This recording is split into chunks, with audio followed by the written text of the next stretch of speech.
रंगी रंगी रे श्रीरंगे काय बोललासी पतंगे शरीर जायाचे ठेवणे दर्शिया विलास जने नोये तुझा परिवार द्रव्यदारा क्षणभंगूर शरीर जायाचे ठेवणे दर्शिया विलास जने अंतकाळीचा स्वयरा तुका म्हणे विठोदरा शरीर जायाचे ठेवणे दर्शिया विलास जने विठ्ठल विठ्ठल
काय बोललासी पतंगे शरीर जायाचे ठेवणे दर्शी अभिलाष जने समचरण सरोजम सांद्र निलाबुदावम जगननीत पाणी मंडनम मंडनाना तरुण तुलसी माला कंदरम कंजनेत्रम सदैदवलासम विठ्ठलम चिंतयामि महायोग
करू प्रथम नमन दुसरे चरण संतांचे त्यांच्या कृपादानी कथेचा विस्तारो बाबाजी सद्गुरु दास तुका ओम नमो जय आद्या वेद प्रतिपाद्या जय जय स्वसंवेद्यात्मरूपा देवा तुझी गणेशू सकलार्थमती प्रकाशू मने निवृत्तीदासु अवधारी जो जे ओम नमो ज्ञानेश्वरा करुणाकरा दयाळा तुमचा अनुग्रह लादलो पावन दालो चराचरी मनोजवं मारुत तुल्य वेगं जितेन्द्रियं बुद्धिमतां वरिष्ठं वातात्मयं वानरयुतमुख्यं श्रीरामदूतं शरणं प्रपद्ये हे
शरण एकनाथा पायी माता ठेविला भजे व्रजे कमंडलम समस्त पावरंदनम स्वभक्त चित्तरंजनम सदैव नंदनंदनम सुतीच बुद्धमस्तकं सुनागमेव आनंदरंग सागरं नमामि कृष्णनागरं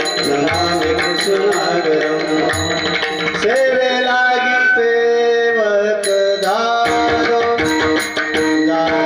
सेवे लागी सेवक धारो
प्रस्तुत प्राप्त प्रसंगी संकीर्तन रूपी सेवेकरता निवडलेला अभंग श्रीमंत श्री तुकोबाराय यांचा 4 चरणांचा असून जगद्गुरु तुकोबारायची अभंग गाथा म्हणजे पंचमी वेद आहे. त्या अभंग गाथ्यामध्ये महाराजांना जसे जसे अनुभव आले त्या प्रकारे महाराजांनी अभंगाची रचना केली. नवे नवे तुम्हा आम्हा सर्वसाधारण जड जीवाला उद्धारार्थ ही गाथा आहे. कुठलाही प्रश्न असो कोणताही प्रसंग असो त्या प्रसंगाला जगद्गुरु तुकोबारायाने अभंग त्या प्रसंगाचे निर्माण करून ठेवलेले आहे. आणि म्हणून आजच्या या प्रसंगाला जो जीवाला उपदेश करणारा सुंदर असा अभंग तुमच्या सेवेसाठी या ठिकाणी कीर्तन सेवेसाठी निवडलेला आहे. या अभंगाचा प्रतिपाद्य विषय आहे. जगद्गुरु तुकोबाराय सांगतात त्या भगवान परमात्म्याने तुला हे सुंदर नरदेह दिलेला आहे. इंद्रिय हात पाय कान सर्व सुंदर असा नरदेह दिलेला आहे. म्हणून जगद्गुरु तुकोबाराय सांगतात तू इतरत्र रंगात रंगण्यापेक्षा, कारण रंगाचे अनेक प्रकार आहेत, मनुष्य कुठेही रंगून जा, परंतु जगद्गुरु तुकोबाराय सांगतात इतरत्र रंगात रंगण्यापेक्षा त्या स्त्रीच्या रंगात म्हणजे त्या भगवान परमात्म्याच्या पांडुरंग परमात्म्याच्या रंगामध्ये तू रंगून जा. महाराज सांगतात रंगी रंगी रे श्रीरंगे काय भुललासी पतंगे. त्या स्त्रीच्या रंगामध्ये रंगून जा, पतंगाप्रमाणे भुलून जाऊ नको. आता पतंग म्हटल्यानंतर तुमच्या आमच्या समोर प्रश्न आहे, आता मकर संक्रांत आली ते उडवतो ते पतंग का? नाही. जगद्गुरु तुकोबारायाने या ठिकाणी त्या पतंगाचं वर्णन केलेलं नाही. जगद्गुरु तुकोबारायाने पतंग नावाचा एक कीटक आहे, आपण त्याला फुलपाखरू पाकोळी म्हणतो, त्या कीटकाचं वर्णन केलेलं आहे. विषयामध्ये आहे, आपण चिंतनामध्ये ते बघणार आहोत विस्ताराने. परंतु तो असणारा पतंग नावाचा किडा दिव्याला झडप घालण्याचा प्रयत्न करतो, आलिंगन देण्याचा प्रयत्न करतो, परंतु दिवेला आलिंगन तर बसतच नाही, त्याचीच त्या ठिकाणी समाप्ती होत असते. त्याप्रमाणे तुम्ही सुद्धा महाराज सांगतात त्या पतंगाप्रमाणे बोलून जाऊ नका, तर त्या भगवान परमात्म्याची भक्ती करा. काय बोलला असे पतंगे बोलून जाऊ नका. महाराज पुढे सांगतात का त्या स्त्रीच्या रंगामध्ये त्या भगवान परमात्म्याच्या रंगामध्ये का बोलायचं, का त्या रंगाच्या नादी लागायचं? तर महाराज सांगतात तुला मिळालेला हा जो नरदेह आहे हा कसा आहे याचं वर्णन दुसऱ्या चरणात सांगतात. हा देह कसा आहे तर शरीर जायाचे ठेवणे दर्शी अभिलाष जने. शरीर कसं आहे तर ते जायचं आहे आणि कशा प्रकारे ठेवणं. आता हल्ली या नवीन युगातल्या मुलांना ते कळणारच नाही ठेवणं काय प्रकार आहे की नाही. परंतु या जुन्या मंडळीला माहिती आहे ठेवणं म्हणजे आपण एखाद्याकडून एखादी वस्तू घ्यायची आणि ती आपण परत रिटर्न करावा, वापस करावा, त्यासाठी ती व्यक्ती आपल्याकडून एक ठेवणं ठेवून घ्यायची आहे की नाही. पूर्वीचा काळ असायचा एखाद्या घरामध्ये पाणी ओढून असायचं, त्यामुळे त्या बादल्या पडायच्या त्या आडामध्ये, विहिरीमध्ये. आणि मग त्या आडामध्ये त्या विहिरीमध्ये बादली पडल्यानंतर गावात कुठेतरी एकाच ठिकाणी गळ असायचा. मग तो गळ त्या घरी असल्यानंतर तो गळ आणायला आपण गेल्यानंतर तो गळाचा मालक काय करायचा, काहीतरी ठेवणं घेऊन ये, म्हणजे तुझं काम झालं की तू ती वस्तू वापस आणून देशील. मग यानं काय करायचं, एखादा तांब्या म्हणा, परात म्हणा, एखादी वस्तू न्यायची आणि त्या गळावाल्याच्या तिथं ती ठेवायची, गळ घेऊन यायचं. आपलं काम झालं. आपलं काम झाल्यानंतर आपण पुन्हा ती वस्तू नेऊन दिली की ती आपलं जे ठेवणं आहे त्याला ठेवणं म्हणायची. वस्तू कोणतीही असो, परंतु ती ठेवणं स्वरूप असल्या कारणानं ती वस्तू आपण पुन्हा आपली वापस आणायचे. आता त्या मालकाकडे जे आपण ती वस्तू ठेवत होती त्याची का नाही, आपली वस्तू येईपर्यंत ती ठेवायला दिलेली आहे. मग तिच्यावरती त्याचा कुठलाही अधिकार आहे का, नाही. आता ठेवणं गेलं, आता डिपॉझिट आलाय की आता आपण डिपॉझिट घेतो पैसे वगैरे. मला हे सांगायचं, महाराज सांगतात ठेवणं ज्याप्रमाणे ठेवणं ठेवायला दिलंय त्याप्रमाणे भगवान परमात्म्याने तुम्हाला आम्हाला हे शरीर रूपी ठेवणं दिलंय. हे पंचमहाभूताकडून तुम्ही आपण उष्ण घेतलेलं आहे आणि हे याच ठिकाणी आपल्याला देऊन जायचंय. म्हणून याच्यावरची फुकटची अभिलाषा तुम्ही धरू नका. महाराज सांगतात शरीर जायाची ठेवणे दर्शी अभिलाष जने. महाराज पुढे त्या संबंधाने पुढे बोलतात, तुम्हाला आम्हाला प्रत्येकाला माझ्या सगट ज्या कुटुंबाचा आपल्याला असं वाटतं हे मला अंतकाळी कामं येतील, परंतु महाराज सांगतात नो हे तुझा हा परिवार द्रव्यदारा क्षणभंगूर. आता ते प्रेम करतात, जीव लावतात, हा भाग सोडा. परंतु ज्या वेळेस आपल्याला यमाच्या दरबारात जायचं असतं, मरणातून ही मंडळी कोणीच तुम्हाला सोडू शकत आतापर्यंत कोणी सोडलंही नाही आणि भविष्यातही पुढे कोणी सोडणार नाही. म्हणून महाराज सांगतात तुझ्या परिवारावरती जास्त गप्पा मारतो ना, परिवाराच्या जोरावरती घमेंड दाखवतो, परंतु हा परिवार मात्र अंतकाळी तुझा नाही. नो हे तुझा हा परिवार द्रव्यदारा क्षणभंगूर. पैसा पत्नी असेल एक क्षणभंगूर आहे, अंतकाळाला हे काम येणार नाही. मग महाराज म्हणतात सगळं हे काम येणार नाही, ते काम येणार नाही. मग नेमका आपला सोयरा आहे कोण आणि अंतकाळीला आपल्याला नेमकं काम येणार कोण, तर महाराज या अभंगाच्या शेवटच्या चरणामध्ये सांगतात. महाराज सांगतात तुमचा आमचा जर सोयरा कोण आहे, अंतकाळीचा सोयरा तुका म्हणे विठूदरा. महाराज सांगतात अंतकाळीचा सोयरा कोण आहे, तर तो भगवान परमात्मा, तो विठ्ठल परमात्मा. कुठल्याही देवाचं तुम्ही नाव घ्या, तो भगवान परमात्मा एकच आहे. तो भगवान परमात्मा खऱ्या अर्थाने आपल्या अंतकाळीचा सोयरा आहे. हा झाला अभंगाचा सरळ सरळ अर्थ. विठाळ विठाळ.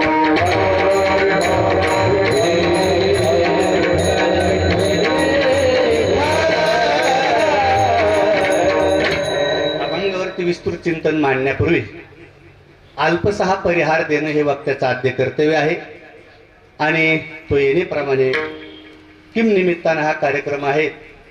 आज ज्यांना जाऊन आज परिपूर्ण 1 वर्ष पूर्ण होत आहे, त्यांच्या पुण्यस्मरणाचा कार्यक्रम कैलासवासी सूर्यभान त्र्यंबक आव्हाळे उर्फ दादांना जाऊन आज परिपूर्ण 1 वर्ष पूर्ण होत आहे आणि त्यांच्या प्रथम वर्ष श्राद्धाचा, प्रथम पुण्यस्मरणाचा, पुण्यस्मरण हा शब्द त्याला दिलेला आहे. पुण्यस्मरण कारण वर्षभर आपण त्यांचं स्मरण करायचं आणि आजच्या दिवशी 1 वर्ष त्यांना पूर्ण होत आहे, म्हणून प्रथम पुण्यस्मरणाचा कार्यक्रम या ठिकाणी आयोजित केलेला आहे. दादांचा जो परिवार आहे त्यामध्ये श्री योगेश सूर्यभान आव्हाळे त्यांचा मुलगा आहे, त्याचप्रमाणे सौ सुनीता प्रकाश रोठे, सौ मनीषा संतोष रिंडे, सौ गायत्री विजय शिंदे, चित्रा दत्तात्रय रिंडे आणि सौ सरिता जनार्दन मगर असणाऱ्या ह्या 5 कन्या आणि समस्त हा आवळे परिवार, जमलेले सर्व आप्तेष्ट नातेवाईक, लेकी जावई, सर्व सोयरे धायरे, सर्व मंडळीच्या या प्रयत्नानं हा सुंदर असा कार्यक्रम या ठिकाणी भव्य दिव्य आहे. त्यामध्ये मला निमंत्रण श्री योगेश आव्हाळे. बऱ्याच दिवसापासून आमचा विषय व्हायचा, रोज स्टेटस बघल्यानंतर मामा सुंदर कीर्तन करता करता मग आपल्याच ठिकाणी कधीतरी कीर्तन सेवा व्हावा या उद्देशानं असंही तुम्हाला यायचंच आहे. म्हटलं काही हरकत नाही, म्हणून योगेशने सांगितलं की मामा तुम्हीच या ठिकाणी कीर्तन सेवा करा तास दीड तास, आणि तत्संबंधानं या ठिकाणी येण्याचा योग मला प्राप्त झाला.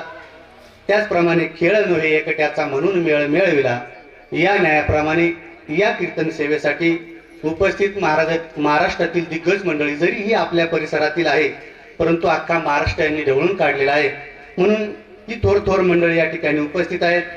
त्यामध्ये परम आदरणीय आमचे मित्र युवा कीर्तनकार, ज्यांची सुंदर अशी मुलामुलींची वारकरी शिक्षण संस्था श्री क्षेत्र जिरी येथे आहे, असे परम आदरणीय आमचे छोटे गुरुबंधू लहुजी महाराज साताळकर, तेही या ठिकाणी उपस्थित आहेत. त्याचप्रमाणे परम आदरणीय नेहमी माझ्यासोबत असतात आमचे हृदयी मित्र श्री हरिभक्त परायण ज्ञानेश्वर माऊली खैरनार बिरोळेकर माऊली उपस्थित आहेत. त्याचप्रमाणे इकडे आदरणीय आम्हाला हात धरून ज्यांनी भजन शिकवलं असे परम आदरणीय आमचे शेजवळ नाना या ठिकाणी उपस्थित आहेत.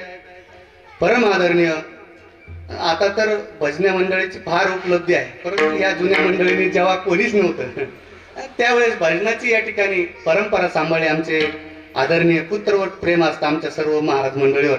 आमचे संभाजी तात्या अगदी काही लक्ष्मी ती काही गजरात, एका मिनिटात फोन केला आणि 10व्या मिनिटाला तात्या इथं हजर झाले, म्हणून तात्या उपस्थित आहेत, त्यांनाही धन्यवाद.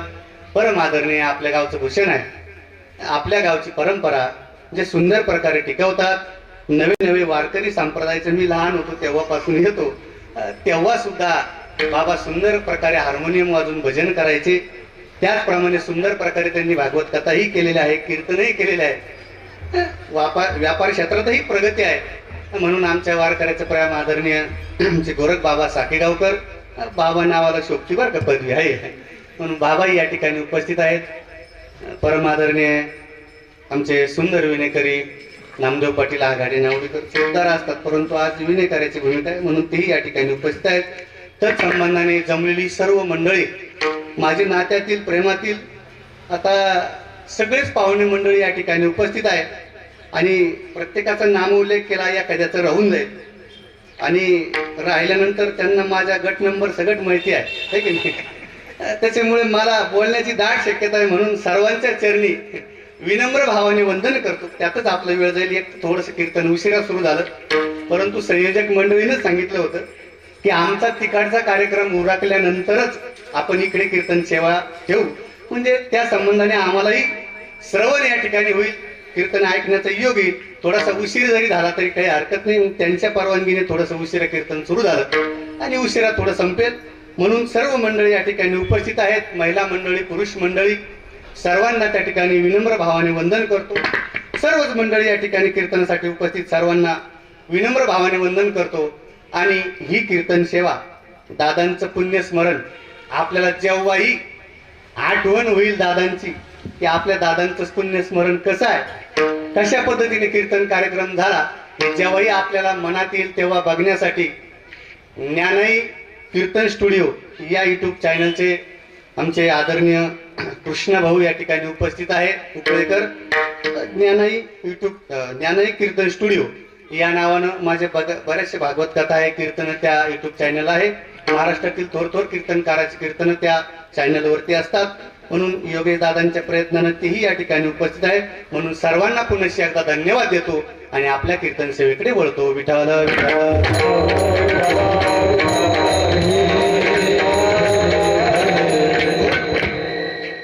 आता मुख्यच माणूस राहून गेला, तो जरा माझ्याकडे रागाने बघायला लागला आहे की मुद्दा म्हणून ठेवला, नेहमी माझ्यासोबत असतो. परम आदरणीय आपल्या वैजापूर तालुक्याचं नवे पार महाराष्ट्र ज्यांनी ढवळून काढला असे परमादरणीय हरिभक्त परायण मृदंग म्हटला की अतिशय ताला स्वरात वाजवणारे असे हरिभक्त परायण आमचे किशोर दादा सूर्यवंशी वळणकर मुद्दामून पाठीमागे ठेवलं बरं का, त्यांना साधक लागतात ते नात्यानं आमचं असं विनोदाचं नातं आहे, म्हणून तेही या ठिकाणी उपस्थित आहे. सुंदर ज्यांची साऊंड सिस्टीम आहे आमचे समाधान मंडप साकेगावकर, त्यांनाही या ठिकाणी धन्यवाद. आणि आपण कीर्तन सेवेकडे लगेच वळू. विठाल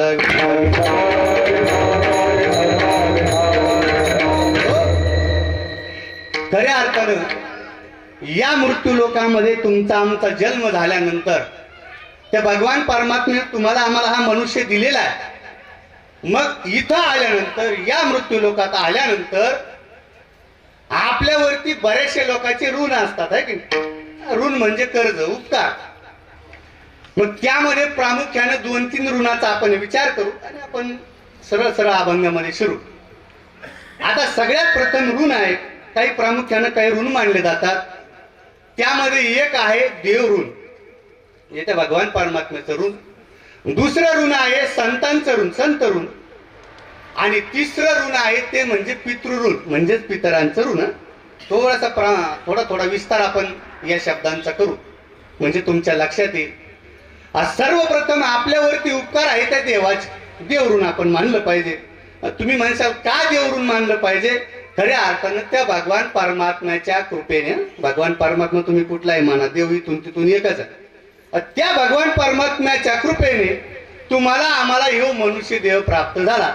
आता सहजच एखादा शिकलेला व्यक्ती सहज प्रश्न करेल, म्हटले महाराज तुम्ही सांगता देवाच्या कृपेने तुमचा आमचा जन्म झाला, हे कसं? आमचा जन्म तर आमच्या आई वडिलांच्या पुण्याईने कृपेने झाला. त्यावेळेस त्या व्यक्तीला त्याचं प्रश्नाचं उत्तर असं असेल, जरी तुमचे आई आणि वडील आहे परंतु भगवान परमात्म्याची कृपा झाल्याशिवाय तुमचा आमचा जन्म नाही. का नाही? एखाद्या व्यक्तीला विचारून बघा, ज्याला वयाचे 50 वर्षे उलटून गेले, त्यांना मूलबाळ आहे का त्याला जाऊन विचारा, भगवान परमात्म्याची कृपा झाल्याशिवाय तुमचा आमचा जन्म नाही. काहीचा 60 वर्षे वय झालं, आई आहे, पती पत्नी नाही का ते आहेत, परंतु त्यांना मुलाची प्राप्ती होत नाही. काहीच्या लग्नाला 20 वर्षानंतर मुलगा झाला. का झाला? तर त्या भगवान परमात्म्याची प्राप्ती त्यांना 20 वर्षानंतर कृपेनेच तुमचा आमचा जन्म आहे, म्हणून त्या देवाच्या कृपेशिवाय तुमचा आमचा जन्म नाही. नवे नवे या मृत्यू लोकांमध्ये येण्यासाठी, सुखरूप येण्यासाठी सुद्धा ते देवाची कृपा आहे. ते देवाची कृपा नसेल तर तुमचा आमचा जन्म सुखरूप सुद्धा होऊ शकत नाही. जन्मताच एखाद्या व्यक्तीला एखादं अवयवाचं व्यंग असलं किंवा जन्माच्या वेळेस बरेच लोक मरतात, देवाची आई वडील नसतात का?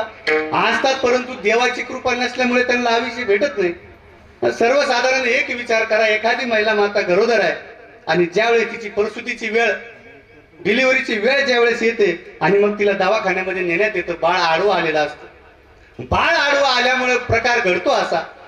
डॉक्टर सांगतात नातेवाईक कोण आहे या व्यक्तीचे, पेशंटचे कोण नातेवाईक जवळ या, मुख्य नातेवाईक या, आणि आम्हाला सहीन द्या म्हटले या पेपरवरती. का सहीन द्या? माझ्या समोर आता एकच पर्याय उरलेला आहे म्हटले, या ठिकाणी एक तर मुलगा वाचेल ते बाळ आहे ते, किंवा आई वाचेल. सांगा निर्णय लवकर घ्या, वेळ फार कमी आहे, कीर्तनाला सुद्धा कमीच वेळ आहे, घ्या लवकर निर्णय. ज्या वेळेस निर्णय घेण्याची वेळ येते, जर सांगितलं तात्या तुम्ही लवकर निर्णय घ्या, तर तुम्ही काय निर्णय देणार मला सांगा? मुलगा वाचवायचा की मुलाची आई वाचवायची? तात्याने सरळ उत्तर देऊन टाकलं, मुलाची आई वाचवायची. पण हाच प्रसंग यांच्या जन्माच्या वेळेस असता तर तात्या इथं भजन घेऊन टाळ म्हणायला उभे राहिले असते. मुलगा मरू दे म्हटले, आई वाचवा, मुलं नंतर होतील. परंतु तोच प्रसंग जर आपल्या वेळेस आला असता तर आपण या कीर्तनाला हजर असतो का? कोणी ऐकल्याला आलं नसतं, कोणी गाण्याला आलं नसतं, कोणी कीर्तनकारासहित कीर्तन करण्याला. म्हणून त्या देवाची कृपा आहे, तेव्हाच तुमचा आमचा जन्म कसा आहे? सुखरूप आहे. तुम्ही आपण या ठिकाणी आनंदात वावरतो आहे, ती देवाची कृपा आहे. एखादा रुपाय साधूचा कोणी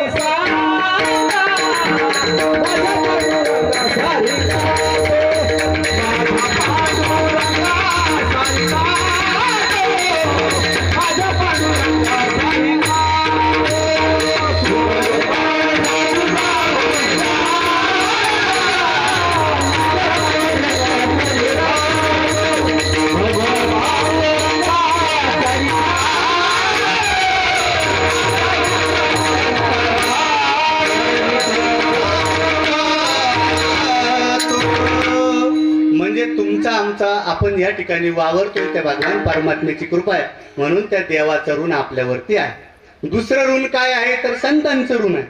संतांचं काय ऋण आहे? तो भगवान परमात्मा कोणी दाखव. देव कसा आहे, प्रत्येक मंदिरामध्ये एखादा कोणीतरी साधू असतो आणि मग तो देवाचे आपल्याला महत्व वर्णन करून सांगतो. कुठल्याही मंदिरात घ्या, म्हणजे देव काय आहे, नवे नवे आणि याला नाव रूपा तुका म्हणे झाला सोपा. तो भगवान परमात्मा नावा रूपाला संतांमुळे आला, म्हणून दुसरे ऋण आहे संतांचे. आणि आता आपल्या मुद्द्यावरती या. तिसरं ऋण जे आहे तुमच्या आमच्या जीवनामध्ये ते म्हणजे पितृऋण. आता पितृऋण म्हणजे काय? आई वडिलांचे उपकार आपल्यावरती आहेत. त्या आई वडिलांने तुम्हाला आम्हाला जन्म दिलेला आहे. नवे नवे जोपर्यंत आपण लहान होतो, आपल्या जन्मापासून तर आपलं शिक्षण, त्यानंतर आपल्याला उद्योग व्यवसायाला लावणं, त्यानंतर आपलं लग्न करणं, आणि लग्न झाल्यानंतर आपल्याला भरभक्कमपणे आपल्या पायावरती उभं राहण्यापर्यंत ही सगळी जबाबदारी कोणाची असते तर पितरांची, म्हणजे आपल्या आई वडिलांची. परंतु ज्या टायमाला त्यांनी आपल्याला हे सगळं सोयीला लावलं, आपल्याला मार्गाला लावलं, परंतु तिथून जी जबाबदारी सुरू होती त्यांची जबाबदारी संपते आणि तिथून जबाबदारी आपली सुरू होते. आपलं इतकी कर्तव्य आहे की ज्यांनी आपल्याला इथपर्यंत आणलं त्यांनी ठरवलं असतं आपल्याला डाकू बनवायचं तर ते लहानपणीच आपल्याला चोऱ्या शिकवल्या असत्या. त्यांनी जर आपल्याला वाईट मार्गाला त्यांनी लक्षही दिलं नसतं. परंतु आज जे काही जो माणूस ज्या क्षेत्रात असेल, कुठल्याही क्षेत्रात असेल, ज्या ठिकाणी तो आपलं नाव जर कमवत असतो तर सर्वात प्रथम संस्कार त्याच्या आई वडिलांकडून, त्या पितराकडून त्याला मिळत असतात. म्हणून तिथून पुढची जी जबाबदारी आहे मग त्या आई वडिलांची मरेपर्यंत सेवा करणे, त्यांना सांभाळणे, त्यांच्या गरजा पूर्ण करणे आपलं कर्तव्य आहे. नवे नवे या भारतीय संस्कृतीमध्ये थोडस लक्ष देऊन आहे का, सुंदर चिंतन आहे. अशी मजाक या कीर्तनामध्ये होणार नाही, कारण हे उद्धाराचं कीर्तन आहे. आणि मग का करायचं श्राद्ध, कसं करायचं श्राद्ध, याचं मी अगदी 15-20 मिनिटांमध्ये दिग्दर्शन तुमच्या समोर सादर करणार आहे. आजपर्यंत तुम्ही कुठे ऐकलं असेल किंवा नसेल, परंतु हसण्याचा हा विषय नाही, कीर्तन ही हसण्याची जागा नाही. तुम्ही आपण त्याला ते स्वरूप आणलं, त्याचा नाईलाज आहे. चिंतन तुम्ही आपण ऐकलं पाहिजे. ज्यावेळेस तुम्ही चिंतन ऐकशाल कीर्तनकाराचा दर्जाही सुधारेल. परंतु मी एक आज दर्जेदार कीर्तन तुमच्या समोर सांगणार आहे. आपला मुद्दा असा चालू होता की आपलं कर्तव्य आहे आई वडिलांना सांभाळायचं. त्यानंतर ही भारतीय संस्कृती इतकी पुण्य पावन आहे. इतर देशामध्ये, जगामध्ये अशा अनेक देश आहेत जिवंतपणीच मानायला तयार नाही, तर मेल्यानंतर कोण. परंतु भारतीय संस्कृती, अभिमान आहे त्या संस्कृतीचा. त्या देशामध्ये आई वडिलांची जिवंतपणे तर सेवा करतात, परंतु आई वडील गेल्यानंतर मरणोत्तर ज्या क्रिया आहे, पिंडोदक क्रिया आहे, श्राद्ध क्रिया आहे, नवे नवे मुलगा जिवंत असेपर्यंत आपल्या वडिलाला विसरत नाही. मग अक्षय तृतीया असेल, पितृपक्ष असेल, आपण आपल्या आई वडिलाची आहे तोपर्यंत सेवा करतो. खऱ्या अर्थाने हे भारत देशाची एक संस्कृती आहे. म्हणून मरणोत्तर ज्या क्रिया आहेत त्या तुम्हा आम्हाला जीवाला करावंच लागतात. मग त्याला सुद्धा शास्त्र आहे. काय शास्त्र आहे तर आपण बघू. विठाल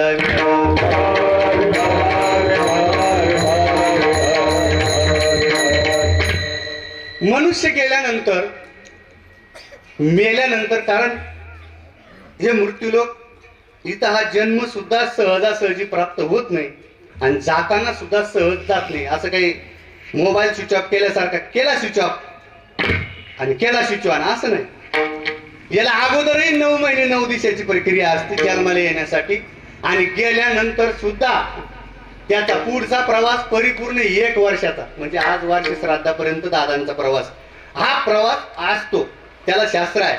मग आता मरणोत्तर प्रवास, मनुष्य गेल्यानंतर त्याचा जीवात्मा गेला. जीवात्मा गेल्यानंतर तुम्ही आपण म्हणतो जीव गेला, मेला, वारला, आपल्या ज्या ज्या भाषेत आपण जे जे म्हणत असत. मग गेल्यानंतर तो जीवात्मा काय डायरेक्टच निघून जातो का? नाही. तर तो जीवात्मा सगळ्यात प्रथम त्या असणाऱ्या यमलोकाच्या नगर आहे, यमलोकामध्ये तिथं धर्मराजाची नगरी, तिथं बी धर्म आहे बरं का. धर्म ज्यानं केला, धर्मानं जो वागला तिथं धर्मासारखी वागणूक त्याला तिथंही आहे, आणि अधर्मानं वागल्यानंतर त्याला मार आहे. मग त्या धर्मराजाच्या दरबारामध्ये तो जीवात्मा तिथे हजेरी देतात.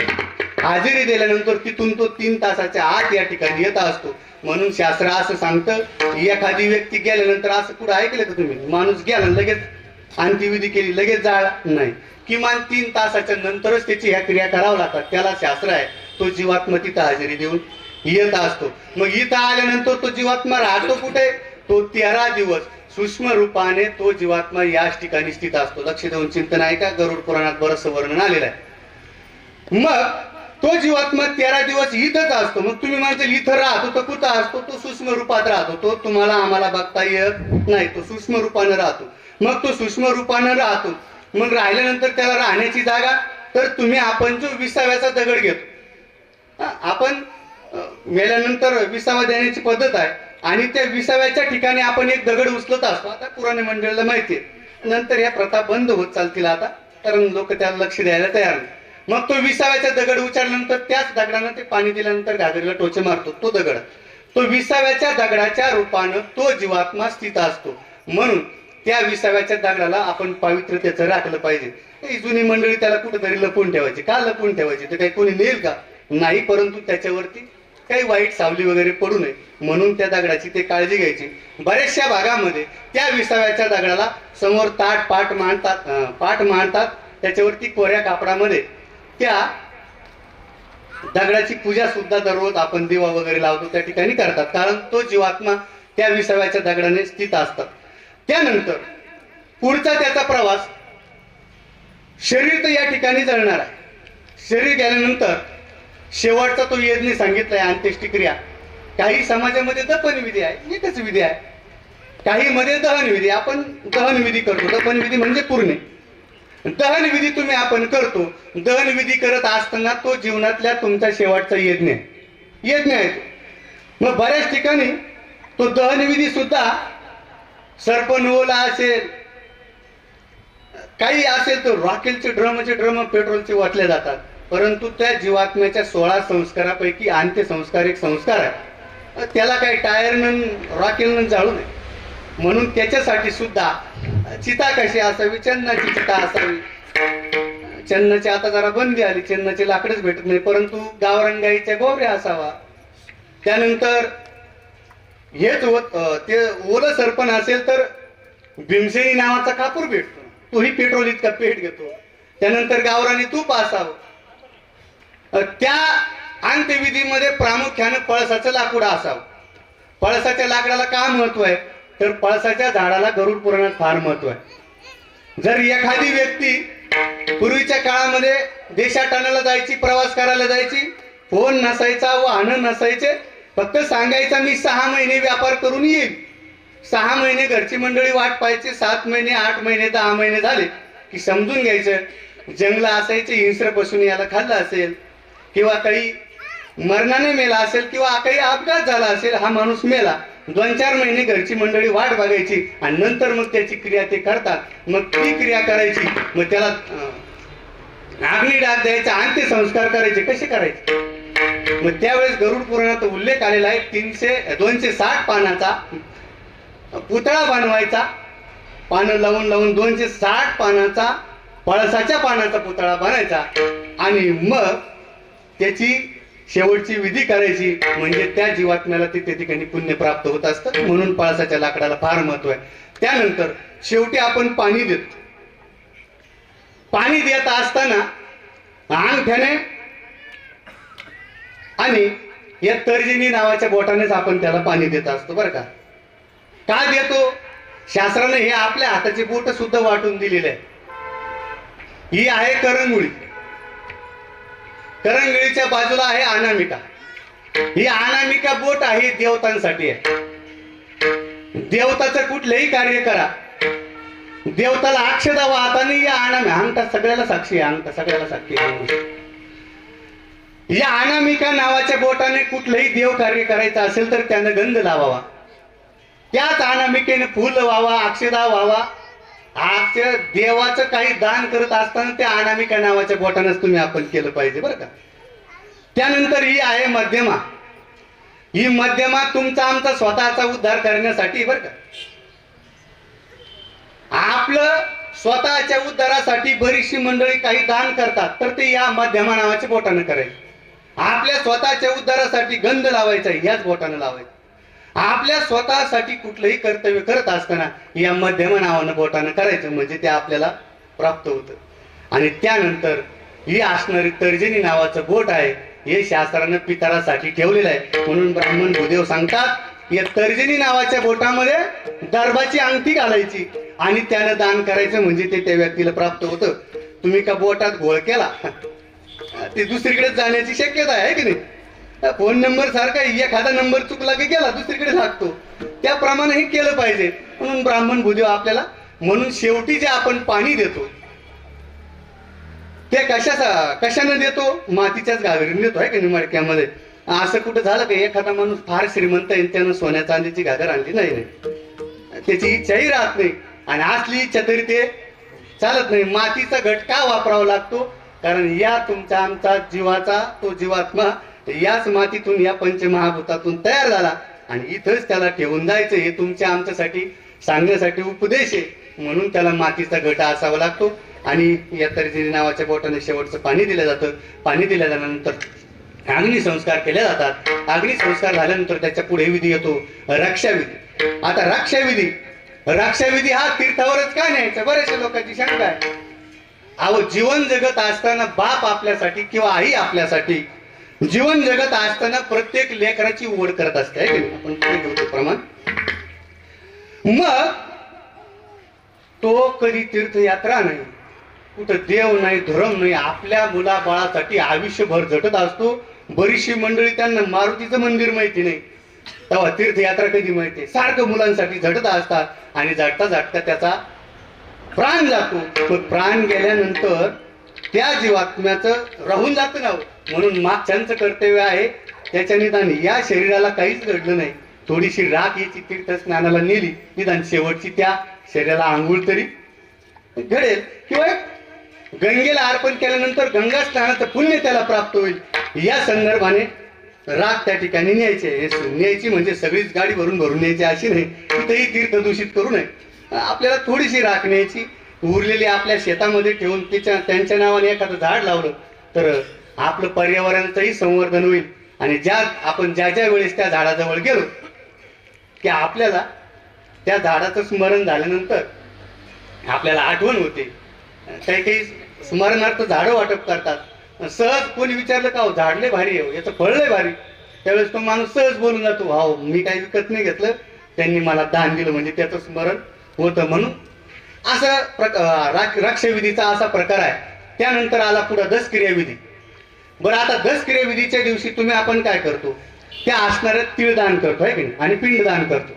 आता प्रामुख्याने पिंडदान का करतो, बरं ते 10च का करतो म्हणून करतो. तुम्ही केले, मी करतो, मी केले, त्यांनी केली. का करायचं दशक्रियाविधीला पिंडदान करायचं आणि 10 दान, कारण पिंडाला सुद्धा गव्हाचं पीठ असतं किंवा भाताचे पिंड असतात. मग का करायचे, तर 10च पिंड का करायचे, तर पिंडदानानं तुम्हाला आम्हाला हे नवीन अवयव प्राप्त होत असतात. हे शरीर तर आपण इथंच जाळ आहे की, त्या जीवात्म्याचं हे शरीर जाळून टाकलं आपण, मग त्याला नवीन जो देह भेटणार आहे, नवीन शरीर त्याला जे प्राप्त होणार आहे, त्या शरीराच्या प्राप्तीसाठी पंच ज्ञानेंद्रिय आणि पंच कर्मेंद्रिय या नावानं 10 पिंड आपण अर्पण करायचे आहे. त्यानंतर आपण तिलांजली देतो. बरं, तिलांजली का द्यायची, पैसे टाकतो, तीळ देतो. बरं, त्या 20व्याच्या दगडावरती का टाकतो, मी अगोदरच सांगून गेलो, त्या 20व्याच्या दगडाच्या आश्रयाने तो जीवात्मा राहतो. मग तिथं 10-5 रुपयांनी तिळ द्यायची नाही, तीळ प्रतीक आहे, पैसा हा प्रतीक आहे. परंतु खऱ्या अर्थानं तुमच्या आमच्या जीवनातलं तिळतिळ पुण्य त्या गेलेल्या व्यक्तीचं महाराजांनी सुद्धा त्याचा उल्लेख केलेला आहे. दिली तिलांजली कुळनाम रूपासी, शरीर ज्याचे त्याचे समर्पिले. त्याच्या कुळानं नावानं त्याचं कुळाचं नाव घ्यायचं आणि त्याचं नाव घ्यायचं आणि मग ती तिला अर्पण करायची. म्हणजे तुमच्या आमच्या जीवनातील थोडंसं पुण्य त्या व्यक्तीच्या नावानं अर्पण करायचं, म्हणजे त्याच्या पुढच्या प्रवासामध्ये त्याला ते प्राप्त होत असतं. विठाला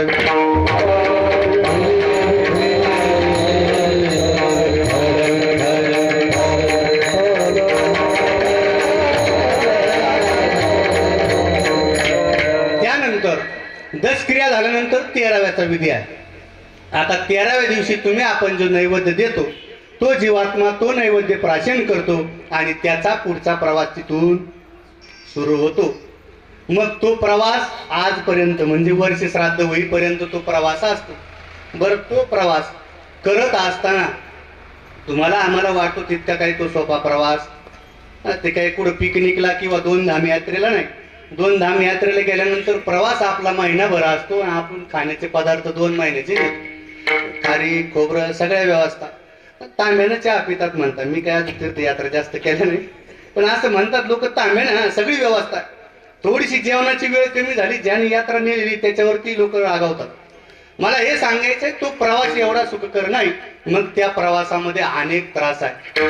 मग तुम्ही म्हणसाल या प्रवासामध्ये काही व्यवस्था नाही, मग व्यवस्था नेमकी आहे का? तर तुम्ही आपण गेलेल्या व्यक्तीच्या नावानं जे दान देऊ ते त्या प्रवासामध्ये काम येत असतं, एक. आणि दुसरं, तुम्ही आपण स्वतः जीवनामध्ये जे दान करू ते त्या प्रवासामध्ये काम येत असतात. मग लोक अन्नदान करतात, ज्ञानदान करतात, हे सगळ्या दान करतात. का करतात? तर गेलेल्या व्यक्तीला त्या प्रवासामध्ये ते काम येत असतं. मग त्या प्रवासामध्ये अतिशय तप्तभूमी आहे. शास्त्र पाहून सांगतो बरं, मी माझं मनचं काहीच सांगणार नाही, मला काही येतही नाही. तप्तभूमी असते. झाडांचे पान अतिशय धारदार शस्त्रासारखे पान आहे. वरूनही इतकं टेम्परेचर आहे, इथं 45ला गाड्या पेटायला लागल्या. त्यापेक्षा काहीही पटीनं टेम्परेचर त्या ठिकाणी असतं. भयानक खडतर प्रवास असतो. बरं, त्या ठिकाणी आपल्याला यमपाशानं बांधलेलं असतं. यमपाशानं बांधल्यानंतर ते यमदूत काही आपली पूजा करतात. ते काय करतात?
चालही बरोबर त्याला तशीच लावली आहे की नाही. जसा प्रसंग असला तसा चालही पाहिजे आहे की नाही. म्हणून ते यमाचे यमदूत आपल्याला मारतात, जोडतात. मग त्यातून मुक्त होण्यासाठी शास्त्राने काही दान सांगितले.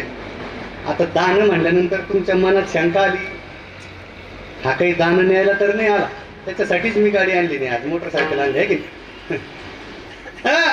दान हे ब्राह्मणाला आणि गरीबाला करायचे असतात, मला नाही. मग दान का करायचे? जर तुम्ही त्या व्यक्तीच्या नावानं किंवा स्वतःवर का, आपण मी अगोदरही सांगून गेलो, आपण स्वतःच ते दान केले पाहिजे. नाही घडले तर मागच्या मंडळीने करायचे. मग एखादी व्यक्ती गेली, त्याच्या नावानं तुम्ही जर चप्पल दान म्हणजे जोडा दान केला तर तिथं तप्तभूमीपासून चालताना तो त्रास कमी होतो, म्हणून चप्पल दान करायचं. तुम्ही छत्री दान केली, छत्र दान केलं तर तप्त उन्हापासून तुमचं संरक्षण हो. ऊन वावस, कारण तिथं गारांचा पाऊस असतो, त्या पावसापासून तुमचं त्या जीवात्म्याचं संरक्षण व्हावं म्हणून छत्री दान करायचे. त्यानंतर अन्नदान करत असेल तुम्ही, बरेचसे प्रकारचे आता जी वस्तू आपल्याला इथं लागते, शय्यादान करतात. त्या मासिक श्राद्धाच्या दिवशी त्या जीवात्म्याला मुक्काम असतो, त्या टायमाला ते काम येत असतं. हे सगळे लागणारे जी वस्तू आहे, पाण्यानं भरलेला घडा आहे, कुंभदान करतो आपण पाण्यानं भरलेला, तो गरीबाला किंवा ब्राह्मणाला करायचा असतो. मग ते दान केल्यानं त्या जीवात्म्याला त्या प्रवासामध्ये काम येत असतं. मग आता सहजच तुम्ही म्हणशाल ह्यो एवढा प्रवास आहे, आता या आपल्या दिंड्याला काहीला 17 मुक्काम, काहीला 18 मुक्काम, मग त्या प्रवासामध्ये मुक्काम नाही का? प्रत्येकाची शंका आहे. त्यावेळेस त्याही प्रवासामध्ये मुक्काम आहे, 11 मुक्काम आहे. त्या वर्षाच्या प्रवासामध्ये 11 मुक्काम आहेत आणि 12वं म्हणजे वर्ष श्राद्ध. बरं, 11 मुक्काम कोणते आहे? तर मासिक श्राद्धाच्या दिवशी आपला मुक्काम असतो. त्या जीवात्म्याला त्या प्रवासामध्ये मासिक श्राद्ध ज्या दिवशी आहे म्हणजे महिना, त्या दिवशी त्या जीवात्म्याला पूर्णपणे दिवसभर आराम असतो. त्या जीवात्म्याला तुम्ही इथं जे दान करणार ते जीवात्म्याला तिथं ते सगळं भेटत असतं. शय्यादान म्हणून झोपायला भेटतं, अन्नदान गेलं खायला भेटतं, सगळे जे दान आपण इथं करू त्या जीवात्म्याला तिथं भेटतं. आता सगळ्यात महत्वाचा मुद्दा असा आहे, लाईट पण घे.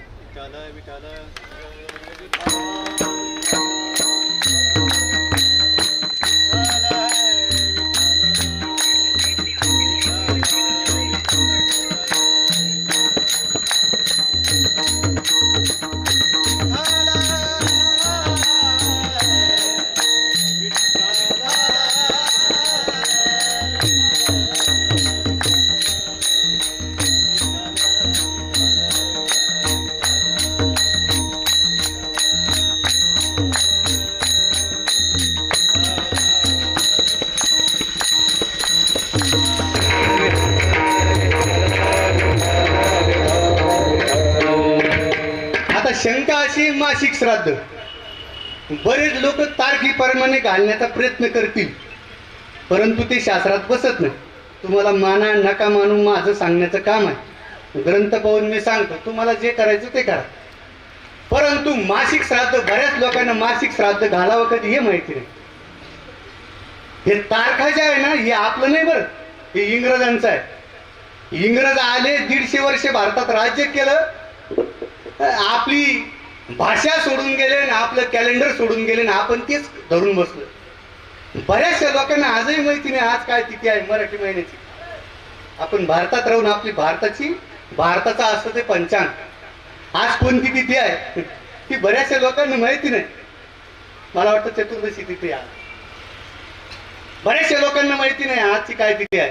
म्हणून ते तिथीप्रमाणे, आता समजा दादांची जी तारीख होती गेले त्या दिवशी तारखेप्रमाणे महिना घालायचा नाही. मराठी महिन्याची नेमकी कोणती तिथी होती? बरं, मराठी महिन्याची तिथी प्रतिपदा, द्वितीया, तृतीया, चतुर्थी, पंचमी, षष्ठी, सप्तमी, अष्टमी, नवमी, दशमी, एकादशी, द्वादशी, त्रयोदशी, चतुर्दशी, पौर्णिमा किंवा आमुषा. आमुषा ते पौर्णिमा पहिला 15वाडा असतो त्याला शुक्ल पक्ष म्हणतात, आणि पौर्णिमा ते आमुषा दुसरा 15वाडा त्याला कृष्ण पक्ष किंवा वद्य पक्ष म्हणतात. हे लक्षात घ्या. मग ज्या तिथीला तो जीवात्मा गेला त्याच तिथीला महिने घालायचे आणि त्याच तिथीला श्राद्ध घालायचं. मग त्या महिन्याच्या दिवशी त्या जीवात्म्याला आराम असतो. मग तुम्ही आपण जे दान करतो त्या जीवात्म्याला ते प्राप्त होत असतात, परंतु त्या महिन्याच्या दिवशी तो जीवात्मा वाट बघत असतो. माझे असणारे मागचा जो परिवार आहे, माझे जे वंशज आहे, आज काहीतरी मला दान देतील. तो जीवात्मा त्यांच्या नावानं उपाशी असतो. म्हणून मासिक श्राद्धाच्या दिवशी नाहीच काही तर भाजी भाकरीचा नैवेद्य त्या जीवात्म्याला तुम्ही आपण दिला पाहिजे. आणि नाहीच दिला तर भाताचा पिंड, तुमची परिस्थिती नाही समजा, साधारण भाताचा पिंड तरी त्या जीवात्म्याला दिला पाहिजे. आणि जर तो दिवस तसाच गेला, एखाद्या व्यक्तीचा तो दिवस खाली जर गेला, उदाहरणार्थ पूर्वीचा काळ होता, एखादा मनुष्य शेतामध्ये आवताला जायचा आणि मग त्याची धर्मपत्नी मागून भाकरी घेऊन यायची. आता तेव्हा काही फोन नव्हते, ती बरोबर अगदी तिच्या वेळ झाली की ती घेऊन यायची. आणि जर कधी 10-20 मिनिटं तिच्याकडून उशीर झाला, काही घरचे काम आवरले, पाहुणे वरावळे आल्यानंतर, आणि तो जर ती धर्मपत्नी जर 10-20 मिनिटं उशीर झाली तर हा मनुष्य इतका रागवायचा. पूर्वीचा काळ सांगतो, आता रागवायची काही हिंमत नाही. आता जाऊन धाब्यावरून जेवून घेणं नाही. त्या काळात तो जर ती धर्मपत्नी जर लेट झाली तर तो त्या बैलाच्या चापकानं तिला मारायचा. का लेट झाली? मला सांगा, जर 20 मिनिटं जेवण लेट झाल्यानंतर तो मनुष्य इतका राग करतो. आणि इथं तर त्या बापानं, त्या आईनं आपलं आयुष्यभर आपल्यासाठी इतके कष्ट केले, आणि त्या मासिक श्राद्धाच्या दिवशी ती जर उपवाशी जर राहिली त्या ठिकाणी तर ती काय करीत असेल?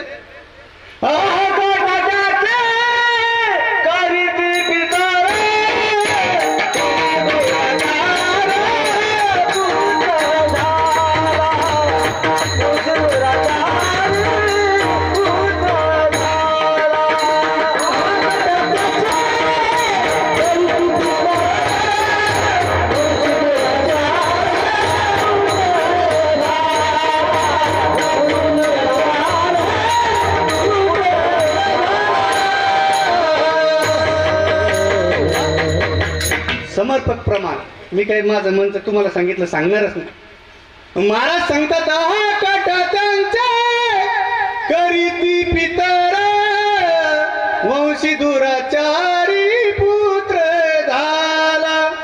आणि मग ते आपले पितर अहकटा करतात. अहकटा म्हणजे आत बोट मोडतात, दाट ओठ खातात आणि आपल्याला शाप देतात की वंशी दुराचारी पुत्र झाले. म्हटले माझ्या वंशामध्ये अशा काय मुलाला मी जन्म दिला की जे मुलं मला मासिक श्राद्धाच्या दिवशी नैवेद्य सुद्धा देऊ शकले नाही.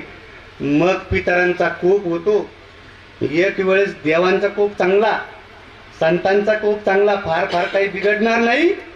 परंतु पितरांचा जर पितृदोष लागला तर मग पितृदोषाचे असे 70-80 प्रकारचे कारण सांगितले. एवढे सांगून वेळ घेत नाही, कीर्तन लेट चालू झालं.